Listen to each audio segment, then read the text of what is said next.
Cold and then I'm warm.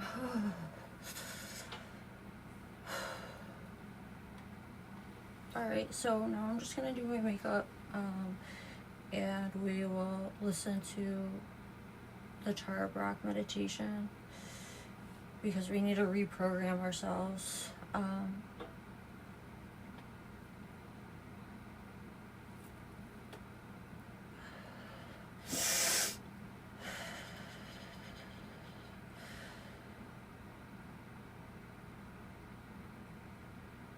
But anyway, so like I guess there was a resolution for condemning AIPAC, and there was no roll call and no names and no record because they made sure of it. So 80% of the Democrats' votes hold unfavorable views of Israel. 80% of the own party's base, by an overwhelming supermajority. These 44 members just told them no, not in the public, not on the record. In a room in New Orleans where nobody's had to put their name on anything. So like, and it says the donors win, and that's because this is a satanic cult. They're not going to stop. They're not going to stop this machine willingly. They get money from the satanic cult, and therefore they have their positions. So that's why I'm saying like this is the Walking Dead. Like at a certain point we are going to have to get rid of these people, and we're going to have to get rid of their funding. And then here we have like, so you're telling me, and I do not condone bots, as you know, like bots is part of this New World Order of Satanism, which is replacing humans with bots. Like this should say it's a bot. Like it should say bot account. So you're telling me that World Liberty Financial, like, no, nobody's telling you because you're not a human. That's like when Anthropic was like, we're having this I like this conversation. We're not having a conversation. You're not a human. Like, what has gone on here with this fascination to make it seem like a computer is having a conversation with you? We're not having a conversation.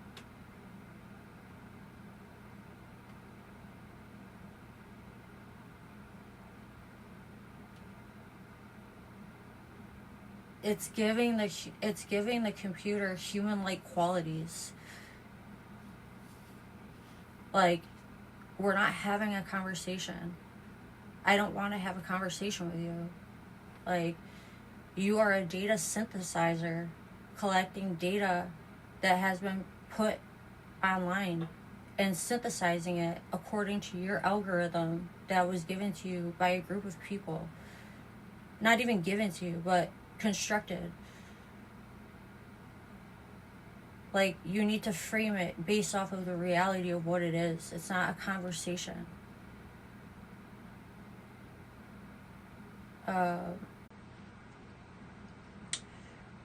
So, a project linked to the Trump family deposited billions of its own tokens, used them as collateral, which is like, I think this is like what it means to also like, I don't know, like when they do stuff against it, like their stocks or their loans or whatever, like,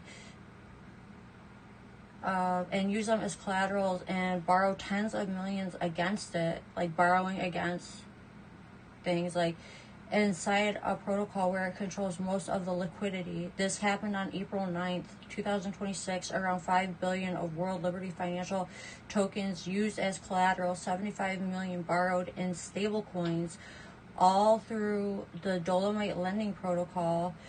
The World Liberty Financial represents 55% of the entire protocol liquidity. So how does this even work? They deposit their own token, borrow stable coins against it, and keep the position open for as long as the price holds.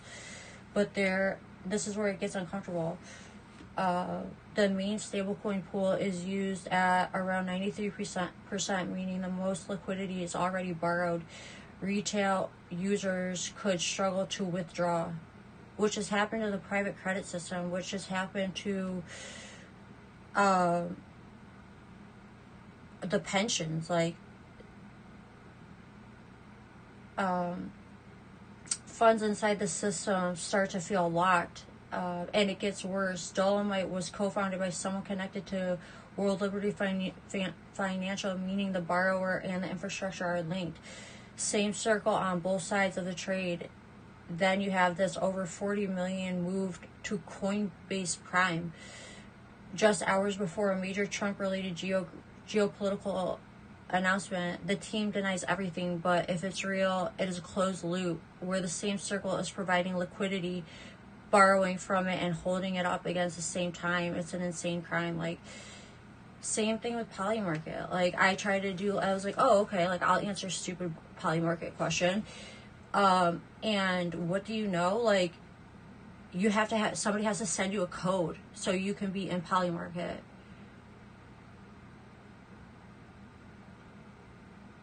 We've paid for all this. They've stolen $50 trillion of our tax money. We're all in debt. And they're over here making fake financial systems and making billions of dollars. And they're also, like, somehow schemed into the White House. Like, the board of Liberty Financial is right here. Trump, Barron Trump, Chase, somebody, Alex Witkoff, Zach Witkoff, Steve Witkoff.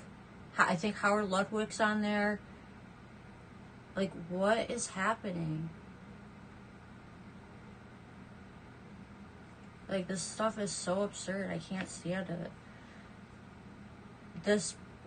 Apparently this person in Oklahoma is being arrested for speaking out against their data centers. Like, their shit coins, their meme coins are just rug pulls to get capital from naive investors who trusted these people who made the meme coins to invest real money from their bank accounts when they put their card to buy the shit coin.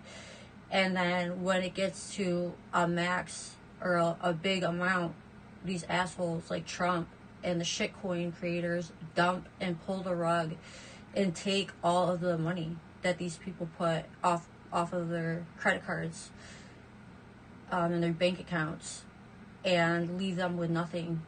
And then they have all this shitcoin money that they made, and then they put it into Bitcoin or and it's like, I don't want to engage in any of this. Like, I don't want to engage in another system that even more corrupt people have. If it came from the Zionist regime, I don't want to engage. I don't see how you can force me to. We all know it's criminal. Why would I engage in a criminal system where they're pulling the rug? It's a bunch of criminals who think genocide is fine, who rape children, and who are in a satanic cult. At what point can you say, like, I don't want to listen to Satanists and I have the right not to listen to Satanists? I don't want to participate in a satanic financial system. It's against who I am. Like, the government's going to force you to use CBDCs and stable coins, and you can't say, like, I don't want to be part of a satanic financial system.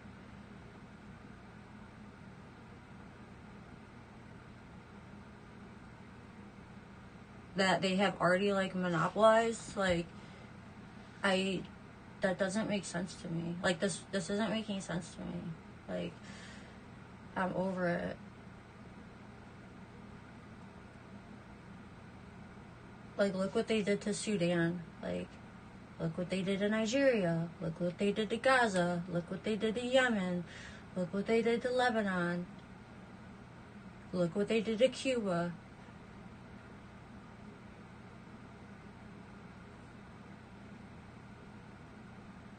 I don't want to listen to any of these people. I don't want to participate in their financial systems.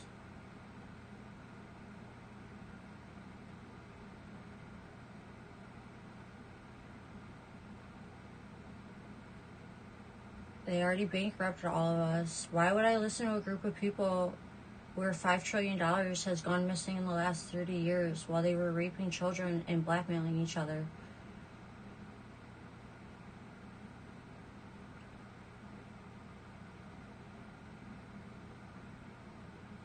They just put us through COVID. Why would I listen to them again? We still don't even know what the health effects of COVID, the injection was.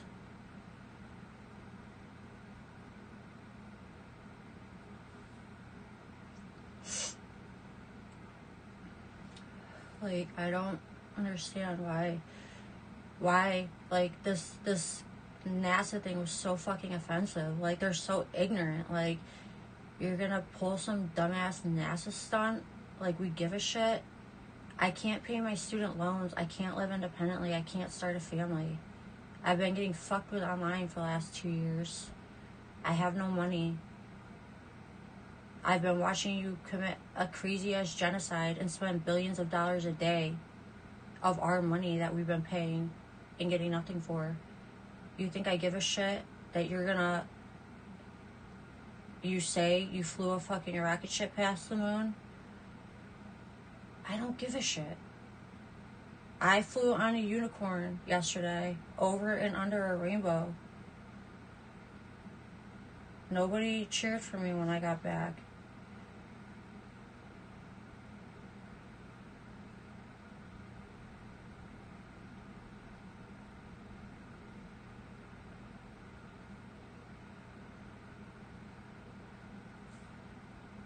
You're telling me you just spent another $23 billion on a worthless fucking, we'll take your word for it, rocket ship, and then it cost you $4 billion to tell us you flew it to fucking space? And all the money, once again, went to the very same people who have been taking billions and billions and billions of dollars over the last year, and trillions of dollars in the last 25 years? What are you thinking? Like, why are you so dumb? You strangle countries. You strangle us. Look what you're doing to our gas prices. They're doing the same thing to us.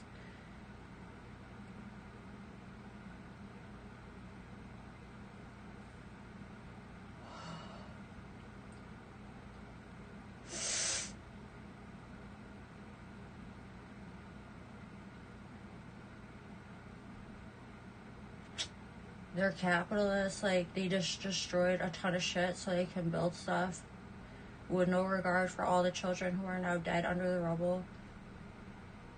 They're Marxists. Crypto is Marxism. AI is Marxism. It's one ridiculously stupid group of people who are ridiculously psychologically broken, giving us their ideas of the world as if it is a human giving you a conversation. And apparently what they're hoping for with AI is that it will eventually just create, it's all about possession, so it will eventually just create a thing that has the ability to have language that a demon can embody, just like they do to humans. They get a human, they're susceptible, they have the right characteristics, and then they break you, and then they put the demon into you, and then you are now the Walking Dead for them, giving the Walking Dead speeches.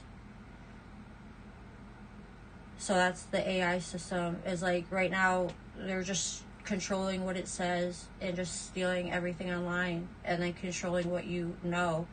But ultimately they're hoping it gets to a point where it embodies their large demonic entity, God, that has been looking for a body and then it will come into the AI, and then it will dictate the world. Like, I don't really feel like participating in that system. That's what I'm saying. Like, is there, like, can we break in half? Like, your world, you could do your thing, and our world, we could do our thing. Like, we're gonna live normal lives with complete peace. If we notice somebody has, like, a violent demonic tendency or satanic ideologies, we're gonna send them over to your half of the world that you can completely destroy and encapsulate and control and Neuralink. And then our half of the world is going to be a free system based off of the principles of love, compassion, kindness, harmony, coexistence, creation, progress, creating, building. If we notice anybody with, like, destructive tendencies, we're going to send them over to you guys. If we notice any pathological liars, we're going to send them over to you guys. If we notice anybody who has a tendency to prey on children, we'll probably just take care of that. We're probably not going to send that over to you guys. Like, because there has to be, like, some kind of control mechanism of safety. So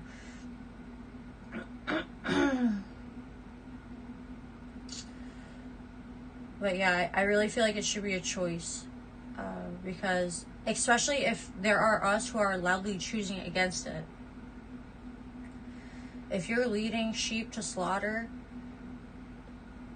and they refuse to see the light, and they continue to be led to the slaughter, that's one thing, to deceive people and to get away with it. But for people who are like us, who know what you're doing and do not want to participate, that's like what I'm talking about with, like, the separation of the world. And then, like, we can at least educate people and say, listen, this is their world, this is our world. You can come to our world, or you can go to their world. Because I'm not dumb enough to be in your world, is what I'm talking about. The system that they have overlaid our world with is a whole thing that literally should just be separated and put over. Like, you keep your platforms, you keep your monetary systems, you keep your ways of doing things with demons, and you do that amongst yourselves. But for those of us who want to live in a whole world with peace and safety and health and well-being, you don't want to live in fairness, you find that offensive, then you stay in your world. But for us who want everybody to be treated with dignity and respect and have all of the things that they need to have successful and healthy lives, we'll go to our world, is what I'm saying. Like, do not inflict us with your demonic overlay, your matrix, your crypto, your AI, your lies, your schemes, your bots, your satanic ideas, your deception. Like, you keep that in your world.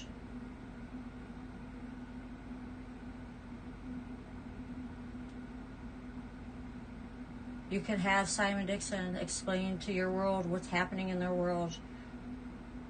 You can have Elon with the X platform pretending to be the good guy in the bad world. But then we'll truly have a good world that is devoid of all those nonsensical things. We won't need the explanations because you will know yourself.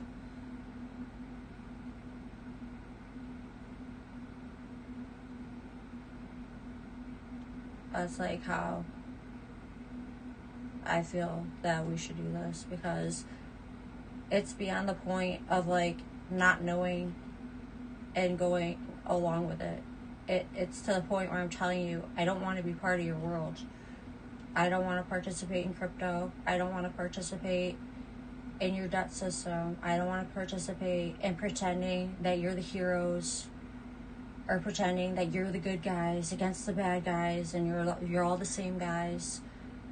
I don't want to pretend that the Israelis are right, or that genocide is okay, or that murdering children is okay, and you're justified, or you're saving us, or you took on the bad guys of Iran.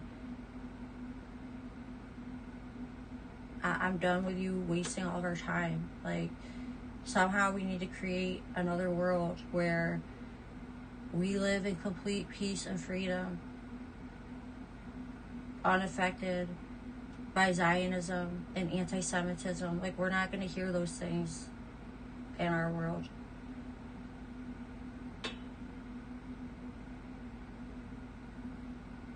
That's essentially what I'm saying. So,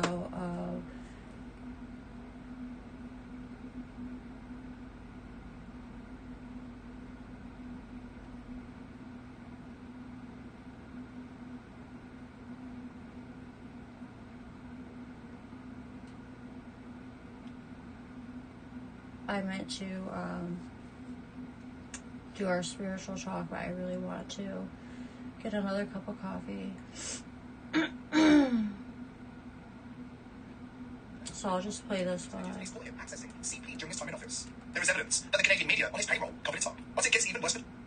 Justin Trudeau is finished. Child abuse allegations are piling up. And now, a new lawsuit alleges police caught him accessing CP during his time in office. There is evidence that the Canadian media on his payroll covered it up. But it gets even worse for Trudeau. Fresh evidence has emerged that he and Katy Perry were dining on child flesh in a restaurant in Paris. The walls aren't just closing in, they're collapsing.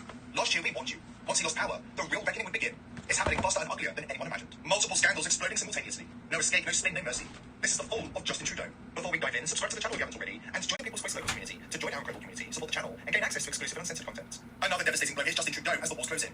On April the 8th, professional chef Jeffrey Brown, with deep ties to the Trudeau family, filed a serious lawsuit in Ontario against the Toronto Star. A Canadian author named Jeffrey Brown has filed a formal claim against the Toronto Star, saying that in October 2021, a Star investigative reporter told him the RCMP had discovered Justin Trudeau was watching child pornography on his personal devices. According to Brown, the reporter Robert Cribb confirmed the source was solid and said the now famous line, "Where there's smoke, there's fire." Brown claims he was told this information face to face, yet the Toronto Star chose to bury it instead of reporting it. Brown argues the Star violated its fiduciary duty to the public, especially since it received massive taxpayer subsidies up to $115,000 a week. Just the mention of Justin Trudeau's name is enough to ignite a firestorm of anger among many Canadians. And that was before he was caught dying on child flesh in Paris with his new partner.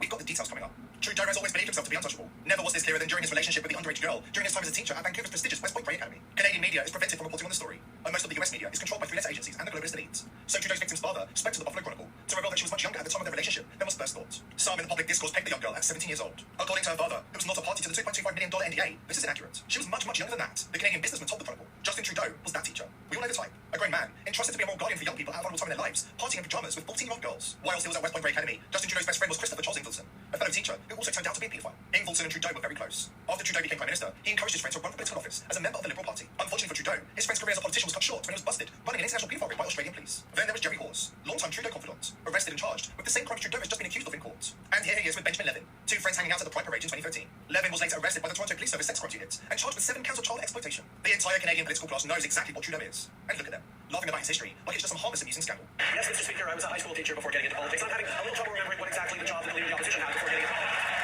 Yes, and he left right in the middle of the semester, and I'm having trouble remembering why.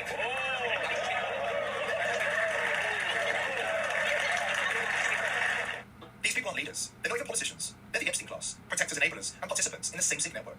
That's why this new lawsuit could not have come at a worse time for Trudeau. The Epstein class is being exposed, and Trudeau is the first elite being thrown under the bus. Not only is he facing a landslide of historical child abuse allegations, and claims that police caught him in CP in office, he's facing reports that he was caught dining on child flesh in Paris with his new partner, Katy Perry. We've got the grisly details after this important word from our sponsor. Think the healthiest thing in your pantry right now is some overpriced superfood? Wrong. It's actually olive oil. Yeah, that bottle you've got sitting in your cupboard isn't just for cooking. It's a weapon to help you look and feel younger, inside and out. No big pharma potions, just nature's real deal. Dr. Stephen Gundry, a rogue surgeon who's done with the system, says high quality olive oil is a game changer. The problem is the industry is accessible. Nearly all brands and stores are watered down junk, pushed for profit, not your health. Dr. Gundry has had enough. He's exposing the real truth about olive oil with a free video for viewers of this channel. He'll show you how to spot the real stuff that works wonders for your body with just a few tablespoons. This isn't hype. It's the truth they don't want you to know about. Visit getolive1.com/TPV. Links below. I've watched this free video and the information blew me away. If you're genuinely interested in changing your life with olive oil, go to getolive1.com/TPV now. You won't regret it. Katy Perry is linked to every elite vice known to man. Everything about her recent performances screamed occult elite symbolism. The sacrificial red, the all-seeing eye, the mini Katy Perry alter ego. She's the one they rolled out for the Blue Origin psyop, taking the opportunity to advertise her upcoming set list on the Blue Butterfly of Lilith, and she's using it to cover her right eye. It all confirms she's still very much an industry slave, bound by blood oaths, performing every ritual they demand, offering up the required sacrifices on the altar of fame, and desperately clinging to her position so she isn't discarded like every other broken vessel once the Illuminati has drained her dry. You guys, Kate Perry is a repeat offender. She is a repeat offender, and she has used so much occult imagery in her work. You know, here she's literally, you know, eating a human pie. You know, cannibalism is a rite in Satanism, in certain forms of Satanism.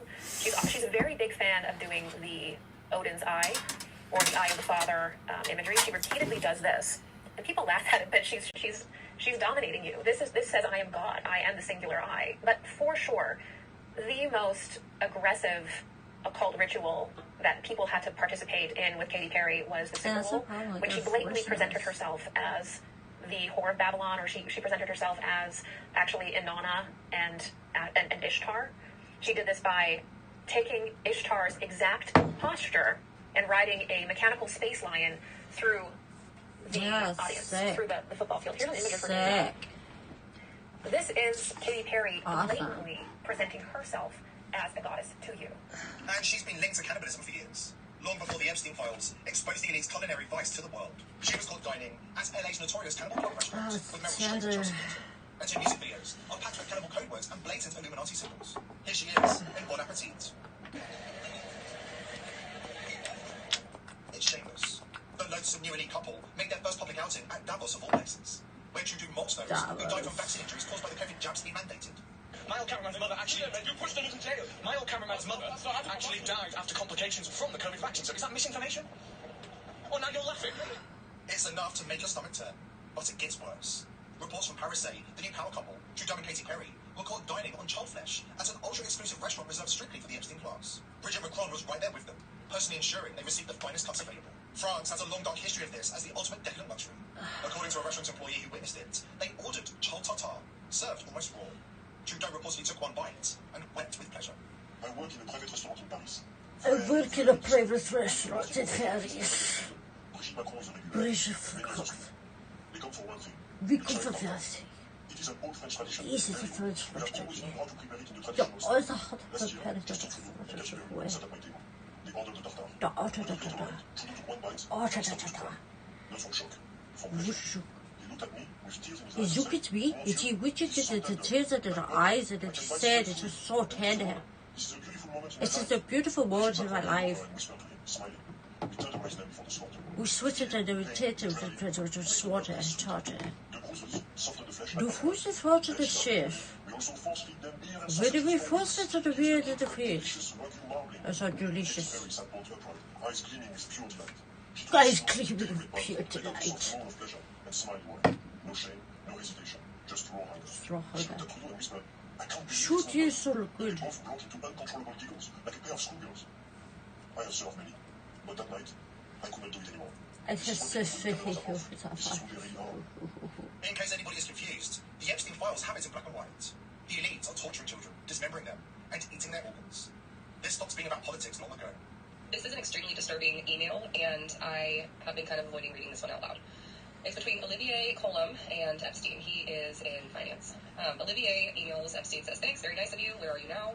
Epstein replies, on my island in the Caribbean with an aquarium full of girls. Olivier responds, the king of Saudi Arabia has a few white sharks in his Jeddah palace. I totally prefer yours. Sure, I would enjoy the view. Epstein replies, as to our Russian, I guess some might refer to them as white sharks. Olivier responds, as long as you don't have any hammer-headed ones, ... I like white sharks.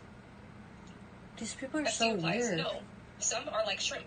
You throw away the head and keep the body.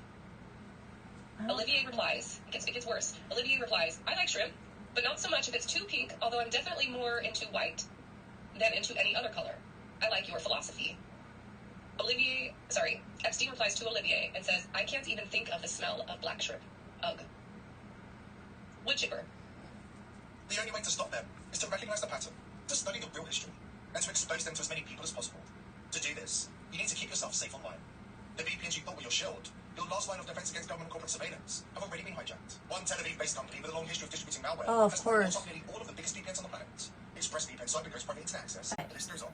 And the people they hire, not random techies, not privacy activists, but veterans of Israel's most notorious intelligence units, Unit 8200. The cyber warfare arm behind some of the world's most advanced The weapons, cyber and the warfare. unit, infiltration experts turned executives. That's why VP.net was built to solve this urgent problem. Using zero-trust architecture and next-gen cryptography to shut their digital lives forever. It's not another VPN with clever marketing. It's trustless by design. Meaning, even if they wanted to spy you, they couldn't. Even if somebody holds a gun to their head, they They can't hand anything over. Check it out at vp.net/GPV.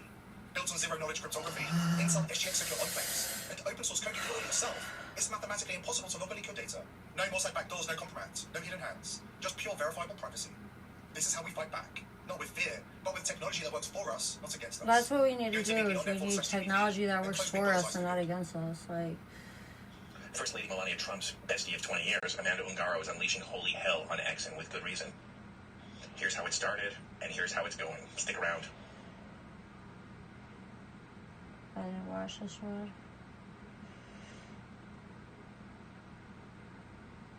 Let me tell you something. There is no place more dangerous in this world than the space between a mother and her child. And to quote Bob Dylan, when you got nothing, you got nothing to lose. So yesterday, the First Lady gave a desperate live statement from the White House Grand Foyer. She was visibly shaking as she denied her links to Jeffrey Epstein. Why out of the blue? Because Amanda Ungaro spent 20 years in Melania's inner circle. A woman who was even a UN ambassador is currently threatening to torch the entire administration from an iPhone in Brazil. Amanda Ungaro was there for it all. The Mar-a-Lago New Year's party, the inauguration, the private UN galas. She was a partner of Pablo Zimmerman, the man who literally introduced Donald Trump to Melania. She was just a teenager and he was 32. But when the relationship went south after 2 decades, Zampoli didn't just call a lawyer for custody. He weaponized the full force of the federal government against the woman he called his wife for 19 years to win a custody battle over their American-born teenage son, Giovanni. Get rid of these people. I'm sick of listening to fucking annoying bullshit. Dumbasses. Amanda was arrested in Miami on a manufactured charge involving a single photo of her laser machine. She was held in ICE detention for 3 months, then deported to Brazil without trial. He kept his seat on the board next to Pam. He kept his title as presidential special envoy. Put Then he went too far. A Brazilian court ICE. ordered the child returned to his mother, and in total defiance of international law and a direct court order, Pablo Zampoli reportedly snatched the boy from Brazil and fled the country. Amanda has now filed a formal kidnapping complaint. She has nothing left to lose. Amanda is on X right now, posting at Melania saying, "I will take legal action against you and your PDF file husband." She says that she was put on Jeffrey Epstein plane for the first time when she was 16 years old. Her agent died. Jean-Luc Brunel, the same guy I mentioned in the Brett Ratner video, the man who co-ran Epstein's modeling agency and then offed himself in a French prison before he could testify. Sound familiar? Amanda says she has all the receipts, photos, physical abuse, proof of millions in insurance fraud, evidence of government bribery. My question is Amanda Ungaro's silence for sale, or will she choose justice over her own personal interest? She's telling the First Lady to shut her mouth because she's about to expose everyone. This isn't a custody battle anymore. It's a thermonuclear threat. So, do you think the truth is finally coming out, or do you think it's another nothing burger? Like, subscribe, and comment below.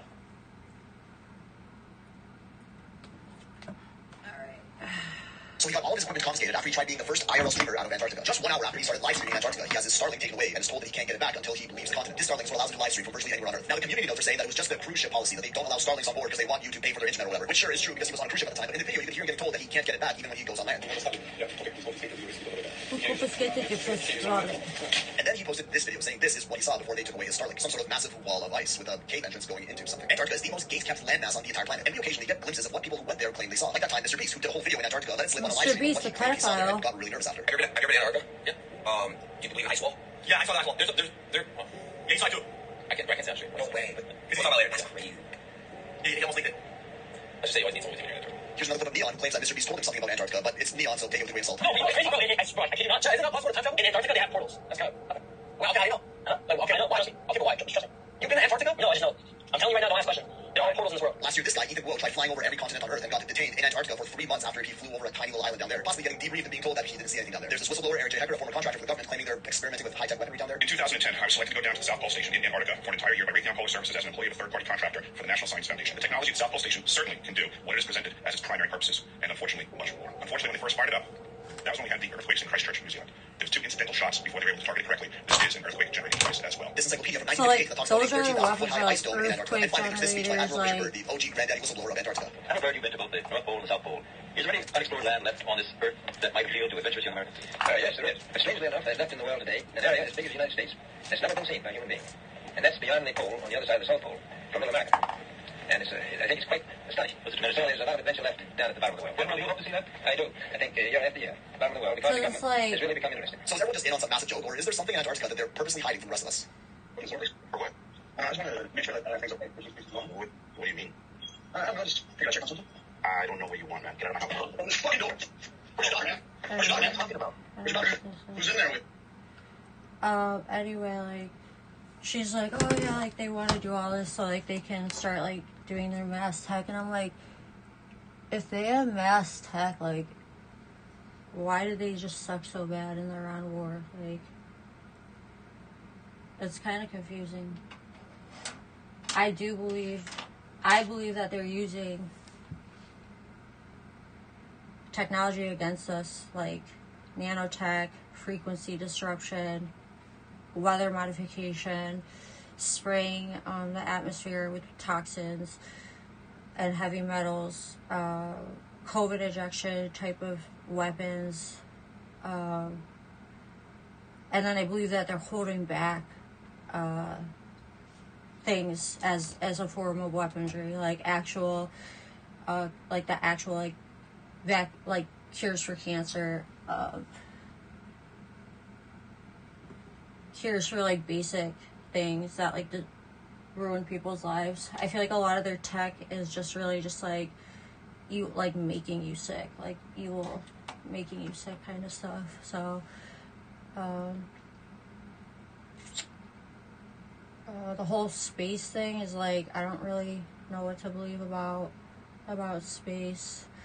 And like I said, I don't really care, honestly. Like, it looks like they're destroying the world, so like I'm not interested about what their plans are for like outer space. I don't really see how it's gonna benefit us when they just can't stop messing up the earth. Like, it's just, I have no idea. They're just like, oh, it's just gonna make trillions of dollars. It's like, that's all they care about. It's like making trillions of dollars. It doesn't matter what they like destroy.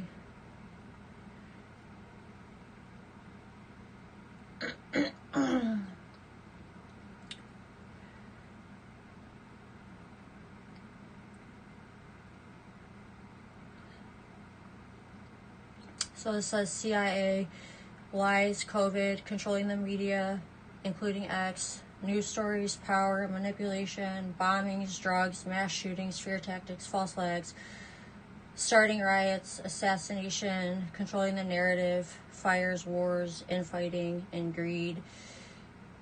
Like,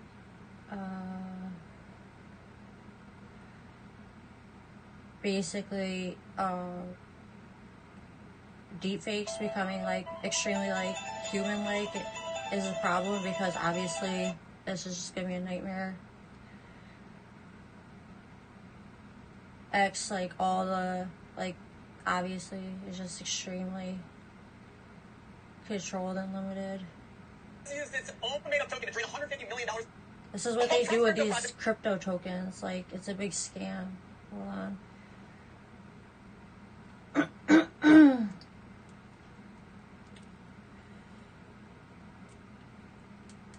It's crazy ass shit.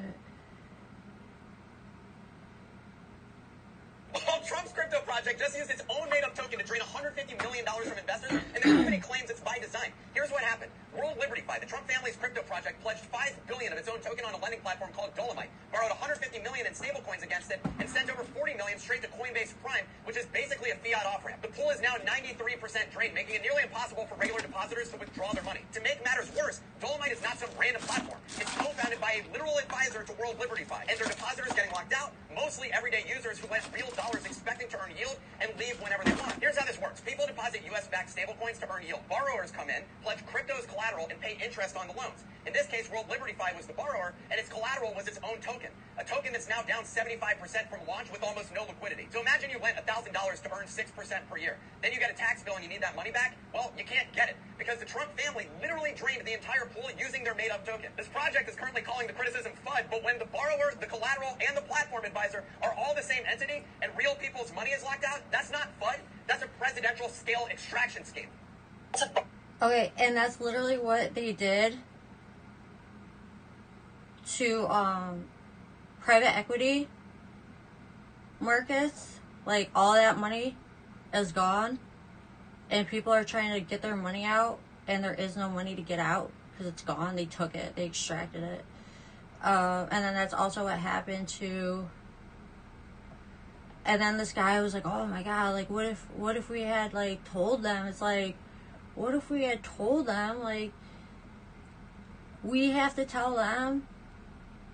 The 35-year-old without an economic degree needs to call up Apollo and BlackRock and say, listen, you're taking out all the money,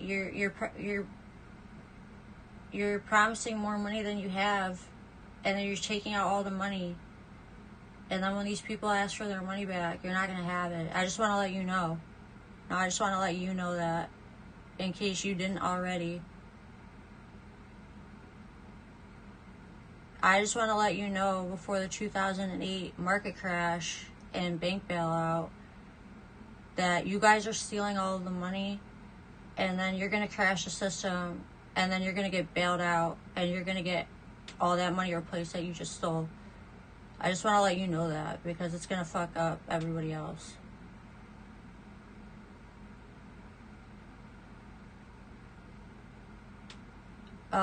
Steve Wickoff and Howard Ludwig, I just want to let you know that you're creating shitcoins and stealing all of the American investors' money, and then you're pulling that out, and then you're taking the money. I just want to let you know that you're fucking up a ton of people's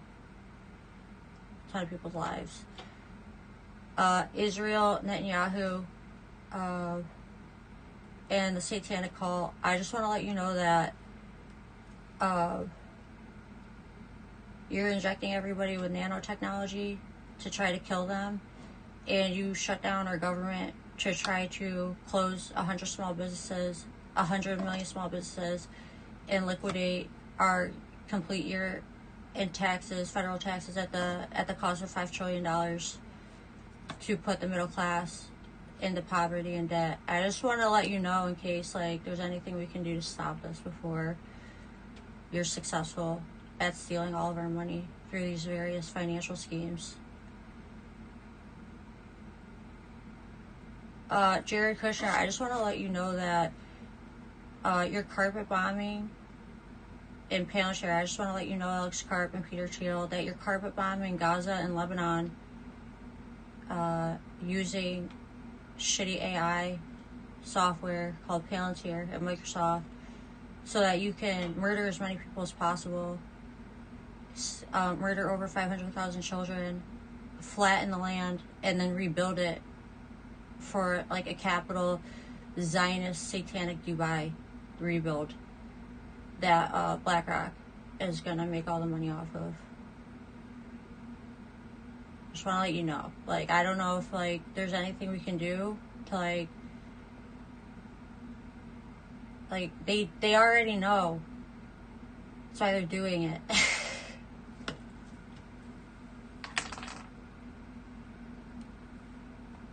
What's a ball? B-A-L. Yeah.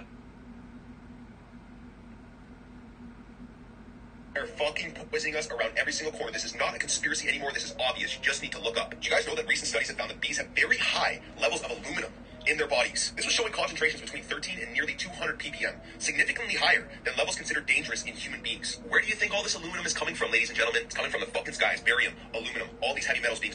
Did the president just steal $5 billion? This $75 million controversy is rocking World Liberty Financial. World Liberty Financial, or Wolfie, is a crypto company created by the president's family. And they just did something downright diabolical. They minted billions of Wolfie tokens totally for free, and then used those tokens as collateral to swap for other tokens, and borrowed over $75 million worth of stablecoin. They didn't just do it anywhere. They did it on a platform called Dolomite, which is the DeFi protocol that their own ecosystem is built on, and whose co-founder is directly tied to World Liberty Financial. A large portion of that money that they printed, over $40 million, went straight to Coinbase. And it happened right before the president made a major announcement that rocked the markets. Meanwhile, they maxed out the lending pool on the platform that they borrowed from. With over 100% utilization, regular people that wanted to withdraw their money from the pool literally can't. And it drove the APY on the platform up to 35%, which sounds awesome until you realize it was all created artificially by one borrower that literally printed their own money. Wolfie has a total supply of 100 billion tokens, but only 30% of that is circulating. The rest is entirely controlled by the project, and that's what they used for collateral. Now, if a token has really thin market liquidity and then the price drops, that's how we create a liquidation cascade that could tank the market for everyone. It's the same thing that happened on October 10th of last year, and with the collapse of FTX and Luna. So the Trump family's crypto firm literally printed money, borrowed against it, and put their whole platform at risk while controlling everything. World Liberty Financial is down 15% today based on this news, and it's called into question the legitimacy of the entire company. And the project's response to the controversy was literally entirely AI generated. Insiders at the top the AI generated watching their response, circle of control literally print them money for free. Meanwhile, everyone else at the bottom can't even withdraw their money. And one wrong move and the whole system comes crashing down. Now, there's no proven illegality here. Everything's happened transparently on-chain. But how do you feel about the president literally using billions of his own token to borrow tens of millions of dollars from a system that they control at the expense of their investors? It's the whole, it's not just this one tweet that's got Melania shook. It's the tweets after that has Melania panicking. I'll show you this in a second for those that don't know this is a they've done is just crazy.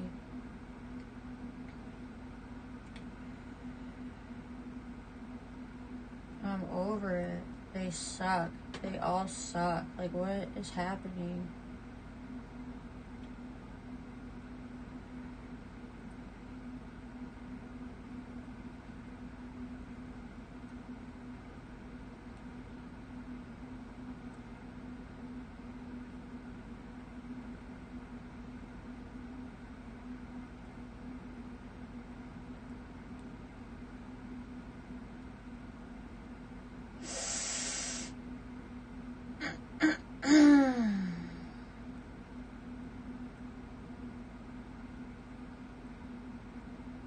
Oh, they deleted it. They deleted a post that I said was, "What a loser, this is hilarious." Oh, yeah, I think it was that post that Elon inserted himself in the fucking MAGA group. What a loser.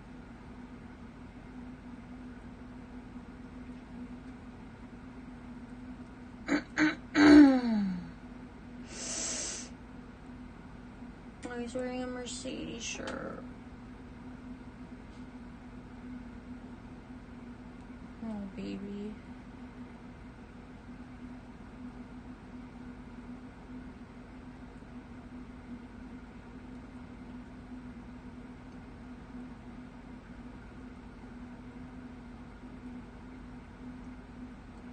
The fact that, like, the Democrats literally have to go back to Kamala Harris, like, just shows you, like, how dumb their system is. Like, you're between a rock and a rock. Like, it's just, and then they're like, these are your options, and it's like,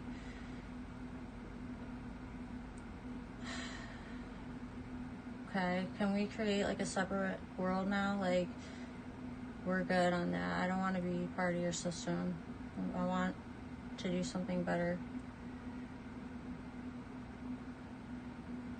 And another thing is, like, have you asked teachers about how AI is working out in the classrooms? Or are you just taking it upon yourselves to try to put AI into the classrooms?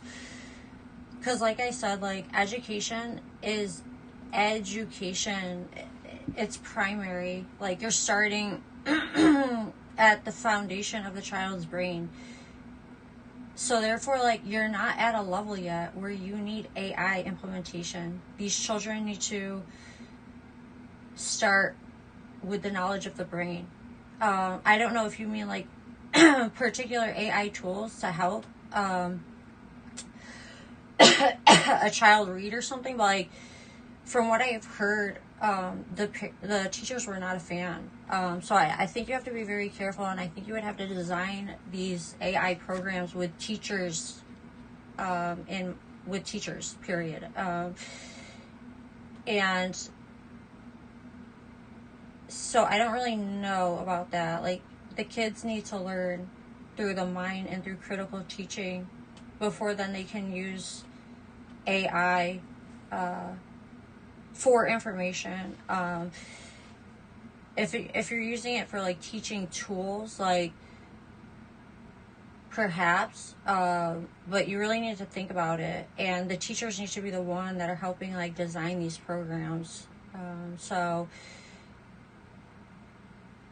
you really don't want the child. Listen to this guy explain it. Yeah, multiplication.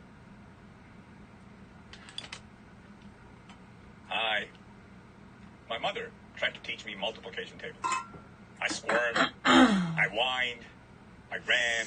Eventually, I climbed down to the window ledge, which in India means perching behind metal rods that run vertically across the frame, the kind that keep you from falling 3 stories. My mother was a short woman. Up on that ledge, her hands couldn't reach me. A small boy's tactical victory. She gave up. My mother was patient, but there are limits. She did something she almost never did. She drew my father into it. He was a reluctant conscript when it came to homework. That was her domain, but she was done, and I was on the window, triumphant. So my father, tall, quiet, not a man who raised his voice, walked over to the window, and tall as he was, he didn't need to climb. He just pulled up right in front of me and met my gaze. Right there, through the metal rods, eye to eye. The tactical advantage I'd won over my mother evaporated in an instant. He didn't yell. He didn't threaten. He just looked at me, steady, and said, "Belt it out." Yeah, multiplication.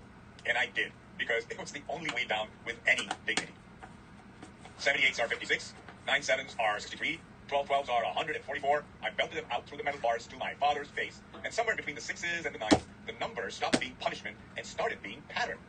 Not because I wanted to learn, because the struggle was the only door back into the house. So that was formation. I didn't know the word then. Struggle equals formation. And I've spent 36 years on factory floors watching it happen and watching it get destroyed. Here's what nobody tells you about the multiplication tables. The arithmetic wasn't the point. The architecture was. When you struggle through the recitation until the numbers become relationships instead of sounds, you're building something underneath. Pattern recognition, number sets, the ability to look at a column of figures 30 years later and feel, before you check the math, that something is off. The way you feel a wrong note on the sitar, feel, names the raga. intuition, then came the calculator. Then Fine, the calculation. Long division, but the calculator only worked. I mean, really worked as a tool in the hands of a thinking person. If the person using it had already done the work by hand, the engineer who punches numbers into a spreadsheet and catches the error before the formula does. She could do that because the foundation was already poured. Then came the computer. Same principle, higher abstraction. The finite element analysis is only as good as the engineer who can interrogate it, who knows what the beam deflection should roughly look like before the software renders it, because she once solved those problems with pencil and paper and a bit of cursing. Now comes AI. And here's where the pattern breaks. AI doesn't stand at the window and say, belt it out. AI opens the window and says, don't worry, I'll do the multiplication for you. And the child never comes down, never builds the foundation, never gets the dignity of having done it himself. Frank Landymore, writing in Futurism this week, reports what more than a dozen humanities professors are telling anyone who listens. AI is not just enabling cheating. It is destroying their students' capacity to think, incapable of reading and analyzing, synthesizing data, all kinds of skills. That's Michael Clune, a literature professor at Ohio State, not too far from where I sit, describing what walks into his classroom now. The research backs him up. A Carnegie Mellon study from early 2025 found that knowledge workers who regularly used and trusted AI tools were losing their critical thinking skills. Not stagnation, losing. An earlier study linked students who relied on ChatGPT to memory loss, procrastination, and worsening academic performance. And an MIT study that ran EEG scans on subjects writing essays with and without ChatGPT found that AI users showed the lowest levels of cognitive engagement during the tasks. The lowest levels of cognitive engagement. The brain wasn't struggling and failing, it was idling. The engine was barely running. Dora Zahn, a literature professor at UC Berkeley, told Landymore she now talks to her students about AI, not under the framework of cheating or academic. So anyway, I was trying to pause this because, like, AI, like, if you were to teach multiplication with AI, you wouldn't, like, the AI system, you wouldn't be able to be like, we're not going to teach the kids multiplication, we're just going to let them use AI. It's the same thing with, like, a calculator or a computer, to do the math for them. The child needs to learn how to multiply and learn the formation, the pattern of multiplication. And then perhaps the check of the AI will say, correct, not correct. Maybe the AI will explain to them. I also want to say, though, like, it may or may not be helpful, but sometimes it's more helpful for me to listen to a human speak than it is to an AI. Like, I'll try to listen to a lot of, like, AI stuff, and I feel like it just doesn't, like, permeate the brain like a human voice. And I know that frequency has a lot to do with information sharing. So I wonder, like, is the frequency of an AI voice a different frequency than the human voice? And is the human voice able to penetrate the mind because it's human better than a computer voice, which is trying to penetrate the mind?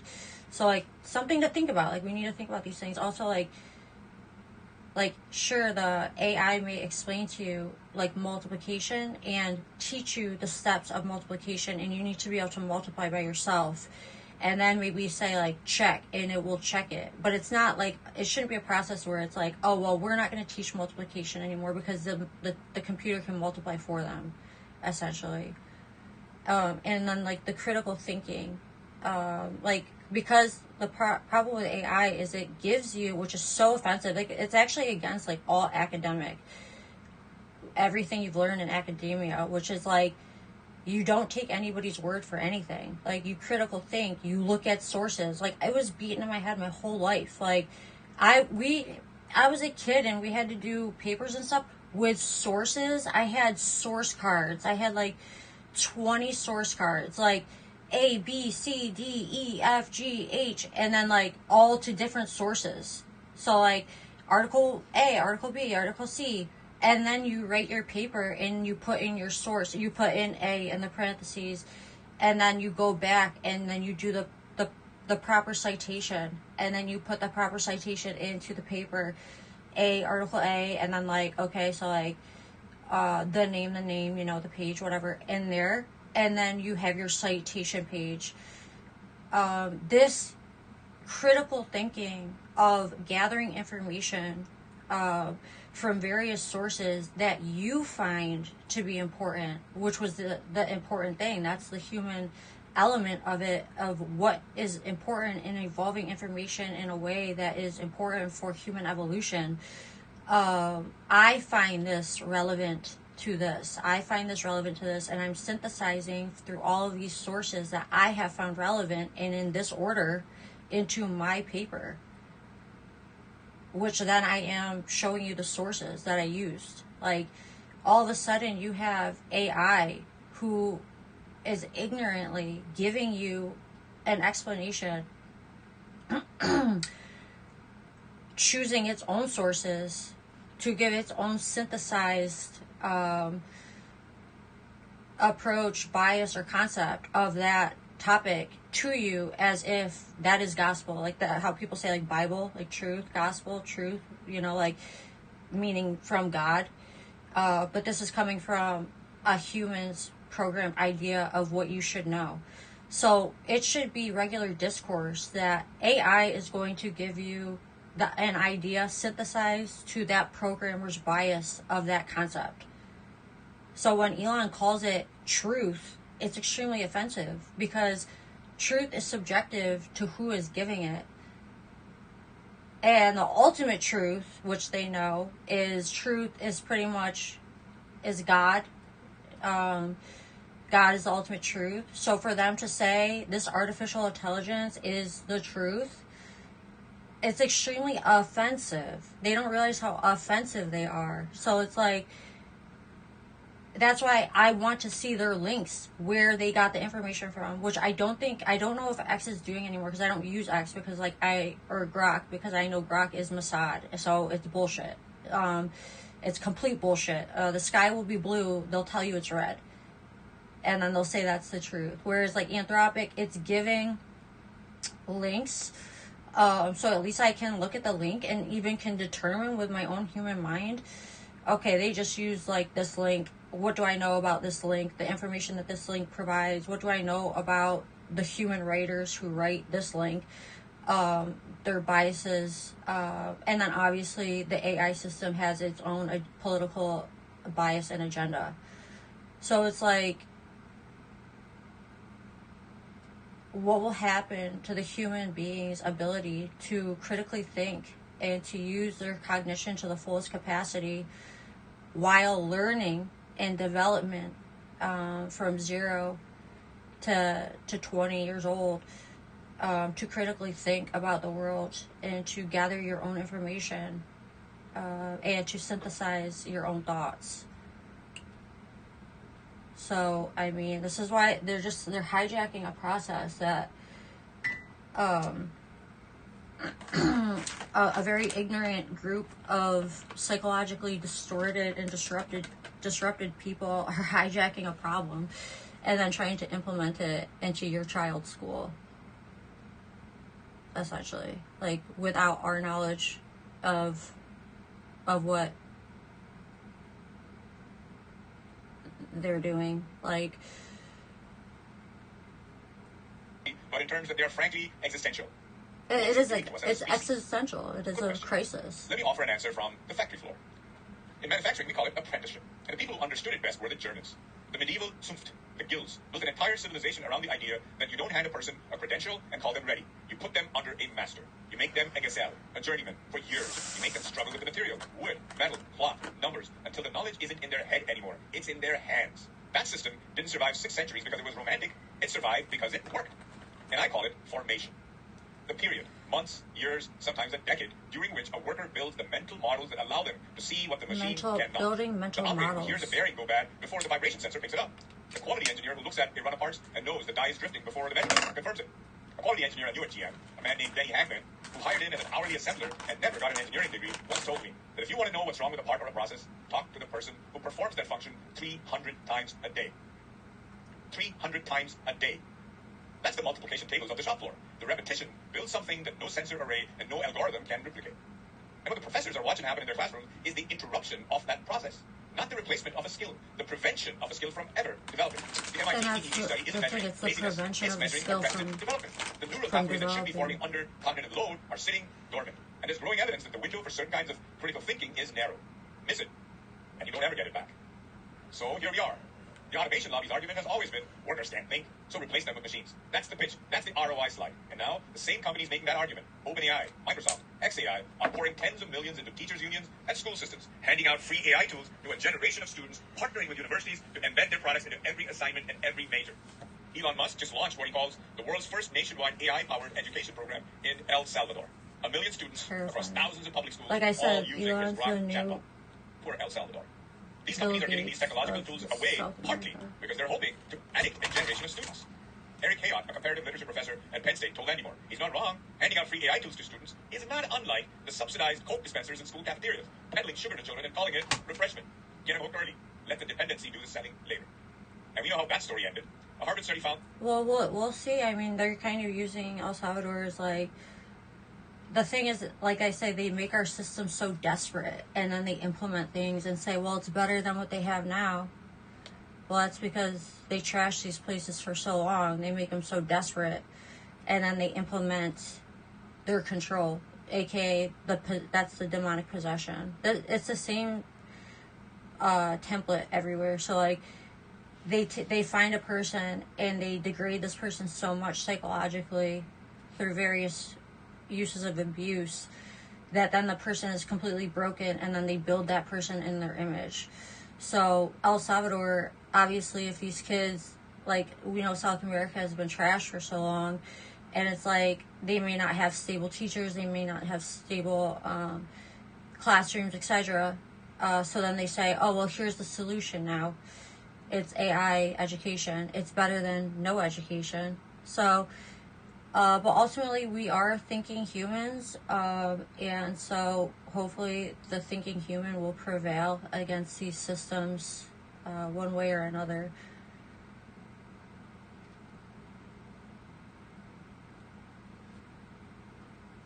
Each daily serving of sugary drink raised a child's risk of obesity by 60%.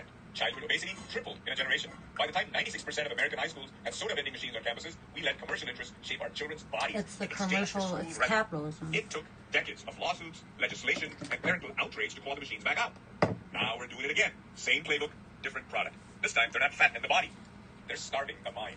You are letting their commerce harm your child. I'll say this plainly. If I see AI deployed in my grandchildren's classroom as a substitute for thinking, I will volunteer full-time to homeschool them. Period. I didn't spend 36 years And watching that's what they television want and you to suppress do. a They factory want force you to to take sit your kids quietly out of while it gets school. suppressed in a second-grade classroom. But it's worse than the soda machines, worse than addiction. It's sterilization. They are eating the seed corn. In agriculture, seed corn is a portion of the harvest you set aside for next year's planting. You don't eat it. You don't sell it. They're You trying to protect it, because destroy without it, there is no next crop. children. Human formation is the seed corn of the knowledge economy. Every engineer, every quality technician, every nurse, every teacher, every line worker who can hear the bearing go bad, they exist because someone, somewhere, made them do the work, made them write the essay by hand, made them solve the problem on paper, made them do the function 300 times a day until the knowing was in their hands and not just in their head. They exist because someone threw the window and said, like my dad, belt it out. And now, we're feeding the seed corn into the chatbot. We're consuming the formation to produce this quarter's productivity gains. We're optimizing the present by liquidating the future. Optimizing the present by liquidating the future, which has been their whole model. I think it's greed. Not Greed, malice, because not they bad, greed. but greed that cannot see past the quarterly earnings called to a civilizational consequences. Train a human being 20 years. Deploy a chatbot 20 minutes. The ROI math is irresistible until you realize you sterilize the field and there's nothing left to blend. So let me tell you something that might surprise you given everything I've just said. I love AI. I use it every day. I'm wielding it right now like a samurai wields a sword, with precision, with intent, with 36 years of pattern recognition guiding every stroke. I can do that because I'm reasonably formed. My mother's multiplication tables, a degree in mechanical engineering, a PhD in industrial engineering, decades of getting beat up on the production floor and in the boardroom. The formation happened first. Then the tool arrived, and in my hands it sings. It amplifies everything I already know. It lets me do in an afternoon what used to take a week. It is, without exaggeration, the most powerful instrument I've ever held. But the sword is only as good as the swordsman. AI in the hands of a formed human is magnificent. AI in the hands of an unformed human is a crutch that prevents them from ever learning to stand. Here's what gives me hope, and it comes from Landemor's reporting too. Some professors are fighting back. They're giving oral examinations, requiring handwritten notebooks, demanding the students show photographs of their notes. A faculty-run initiative called Against AI is advising professors on how to design around the technology. And several professors told Futurism their And just like this group has infiltrated our government and destroyed our government, they're trying to infiltrate the school systems with lobbying, etc. And I know, like, I talked to, like, she was a senior in high school, and she said, like, they're not allowed to use AI, like, they're not, because of using and learning, the teachers have come to this point. They're not allowed to use AI. A lot of people, like, take away the kids' phones during school. So, like, unfortunately, though, this human intelligence could be overrun by the Satanists via their lobbying, which has happened to our government.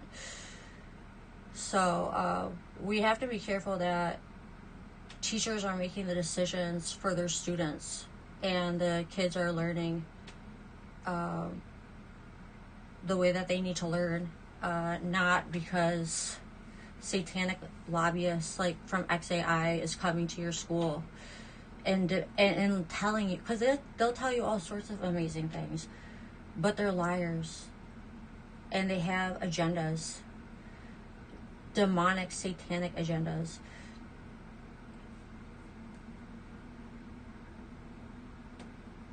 Or students pushing back, recognizing that they are, as Zhang put it, the guinea pigs in this giant social experiment. Clune said something that I want to end with, because it's a thing I've been trying to say for 3 years from the manufacturing floor. There's a kind of defeatism, this idea that there's no stopping technology and resistance is futile. Everything will be crushed in its path. That needs to change. It's right. He's right. It does need to change, because the argument was never about stopping technology. It was about protecting formation. It was about understanding. And that's what I'm saying. Like, these people aren't heroes. Elon thinks he's like some kind of hero with his AI. He's crushing people. He's crushing people's souls. It's a mass abuse what they're doing. By giving you no information and by accelerating their agenda as fast as possible, they're crushing young adults, souls, dreams. They had, as of a few months ago, have completely lost hope or idea of what to do with their future.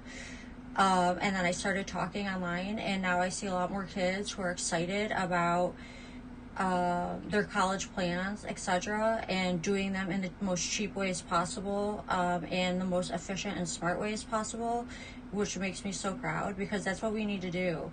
And you still need to be educated, because, like I said, if you're not educated, you're going to listen to an idiot like Elon Musk, and they're going to destroy your entire city and take it over, and they're going to leave you with zero information, and they're going to turn you into idiots who have no self-respect, who have no manners, who are sexually disgusting degenerates, who go to OnlyFans and tell you, oh, well, they have a nice car, etc., and they're a shitty human being. And that is not what life is about. Life is not about that. Life is about dignity, respect, health, education, compassion, enlightenment, true happiness, true learning.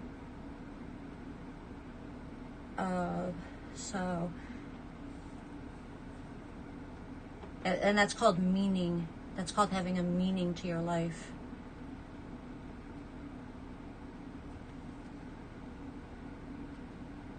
That the value of a human being isn't what they produce on a Tuesday afternoon. It's the decades of struggle that gave them eyes the machine doesn't have. You don't get that from a chatbot. You get it from the struggle. And if we eat the seed corn, if we hand every student a Grok subscription and call it education, if we skip the formation and go straight to the deployment, then there will be nothing left to deploy, nothing left to automate, nothing left to extract. Just machines talking to machines. Machines talking to machines, and that's what they want. Bots talking to bots. Elon talking to bots. Bots talking back to Elon. No, I'm not saying it's been easy. Obviously, they've made it terrible, and they've made it terrible so they could ultimately do this and say this is the relief. But the true relief is getting rid of all of them and taking over ourselves. and doing things the way they should be done. And like I'm saying, like, AI, when used correctly and created constructively, may help automate things so it takes up less of our time, and we make more significant gains, perhaps. I mean, other than being able to use AI as a calculator, I haven't found it extremely helpful. And other than me giving it ideas and then it giving me information, but I could have done that on Google. So it's like, it saved like maybe 10 minutes, I don't know, but like, it still took the human mind to input into it, and it has never exceeded the ideal in which I gave it, ever. It's only repeated back what I said, maybe giving, like, if I'll say, like, tell me the laws for this, this, and this, I could do that in Google. Like, I could say, like, what are the laws, like, and then I'll get the actual Constitution, and I may actually read the Constitution, and then I may actually formulate my mind, and I may actually know the Constitution, other than say, what are the laws for this in AI, and it gives me what it wants me to know, based off of what is best for their political agenda. So that's what I'm saying. Like, it's just a bunch of bullshit, honestly. So, and then people are, like, afraid that it could automate things in the job market, and then they have no economic plan, public economic plan. I've heard the private economic plans, which are essentially, they make all the money and then they segregate society, and they give us digital IDs and they give us tokens, and then they control our tokens and their algorithms, and we move as far as they want us to move, and we think what they want us to think, and then they control the narrative with bots. So that's what they actually want. So I don't know, they crash financial systems all the time, they scheme all the time, so it's not a good combination of people, money, AI, crypto, and power. So, like I said, we need to audit the Epstein regime, audit the Treasury, audit taxes of those who accept money from the government, such as Palantir, Oracle, Tesla, SpaceX. That's where large and significant amounts of money have gone undetected. $21 trillion to the Pentagon is missing. U.S. citizens $5 trillion in 2000, and then the $5 trillion in 2025. The additional $4 trillion in state taxes. Yet we still have no savings. We don't have paid for college education. We don't have quality health care that is just provided, even though we're still paying out of pocket and insurance.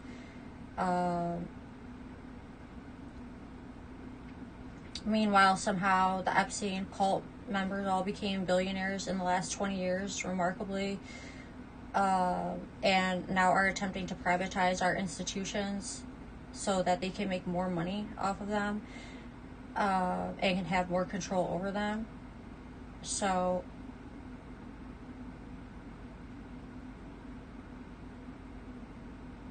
we need the $80,000 of reparations for each year for the last 25 years, which equals $2.5 million for each taxpaying citizen who's paid taxes over the last 25 years. That's how much money the government owes us.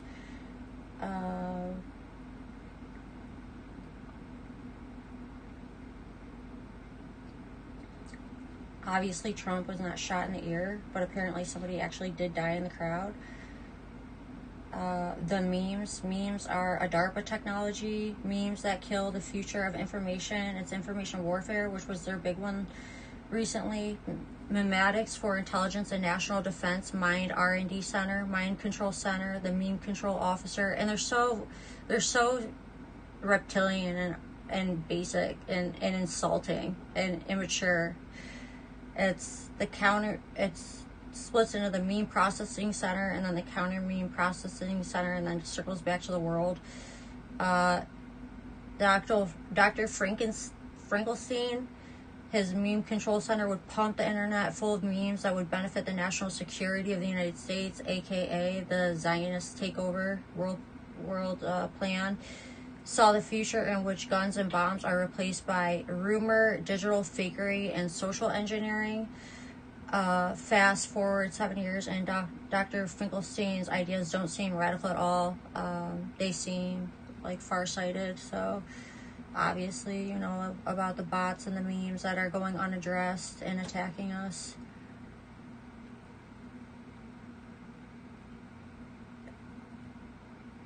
Your Middle East conflict lesson for today. Every country is working in unison to bring about the Jewish world agenda of Zionism and Satanism. It's a small group versus all of humanity. A small group runs all countries, including Iran. The agenda includes no one flying or driving, plus a plunging of societal bank into dark ages with limited production of all goods and services. In order to accomplish the 2030 agenda, the oil must be removed. The only time the public will accept driving, flying, or local stores out of goods, aka communism, because we have Bolshevik communists in charge, is a fake war where fake sides, fake battle, and destroy real oil and energy infrastructures, as we see with fertilizer and oil prices going up and all of these energy systems being destroyed in the Middle East. Yes, these fake wars still need real victims and real soldiers, because dead people cement the fake pre-planned war as real in the mind of the TV viewers. When your food shelves are empty after massive inflation wave makes you broke, and after travel restrictions increase, the new mind control mantra, stay home, save gas, which they've already started in Europe, and then they'll know how completely naive people are to believe that all of the governments who attacked our own people with COVID jabs to kind of simulate this larger plan a few years ago with Trump, as Israel created, this is like the WWF WrestleMania event, I guess, for them. It's just like a fake thing.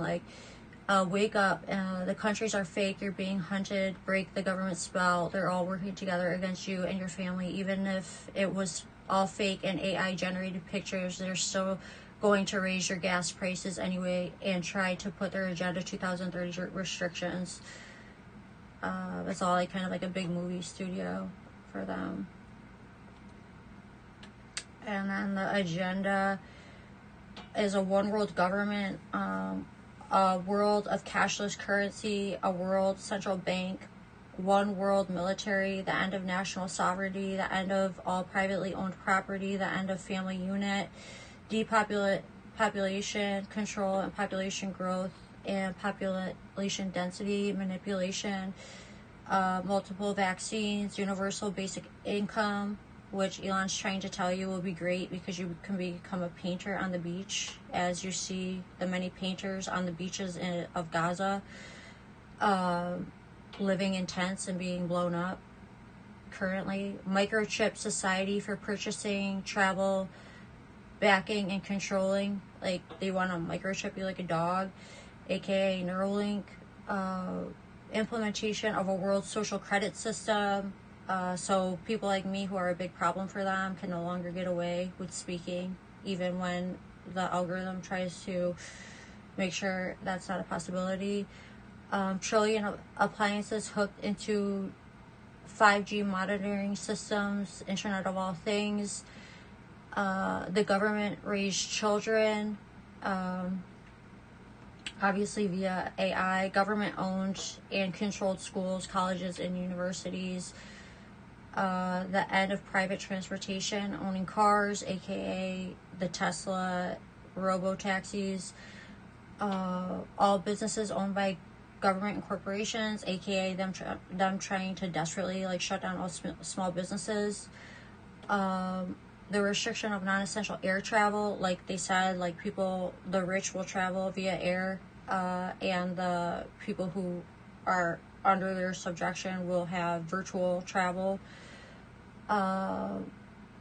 Human beings concentrated into a human settling zone, smart cities. As you noticed, ICE began zoning cities, and that's what they've created in Gaza is zones, and that's why I freaked out when I heard them zoning cities. The restriction, the end of, I don't know what that means, the end of private farms and grazing livestock, the end of single family homes, which is why they're making sure we all don't have homes right now. Like, we're right in the middle of this, the end, essentially, which is why it's like, we don't have, like, we can't live independently, we can't afford homes and stuff like that. So, restricted land use that serves human needs, like they're saying, like, everything can be tokenized. The ban of natural non-synthetic drugs and naturopathic medicine, and the end of fossil fuels. So, probably why they're destroying all these fossil fuel industries and capturing them is because they want to obviously start using other means that can't be controlled by, like, the land in which people live on, probably. So anyway, that's the agenda. You saw Elon sitting on the stage. It's as crazy as it seems, and the problem with this agenda is it's satanic. It's a Satanist system, literally. So I mean, if you want to live in a satanic system, this is what's happening. So otherwise, if we want the opposite system, the people have to take control and realize who these people are, and they're everybody you see in the media and the government right now. So sure, the Democrats may not want AIPAC to be outlawed, but we need to not vote for AIPAC people who accept satanic money, and we need to get all these people arrested and in prison. And I'm not saying that the future is without AI, possibly. It is without their AI. It is without them implementing the AI. It is without Sam Altman and Elon Musk. Without their AI. And I'm not saying that we shouldn't get away from oils and such, but I'm also not saying that Elon Musk should be the one who's controlling where you drive and if your car unlocks. And obviously you see them already getting a head start with crypto. You just see the scheme that the Trump family just did. So I meant to do a meditation, but here we are again talking about the agenda that they're implementing.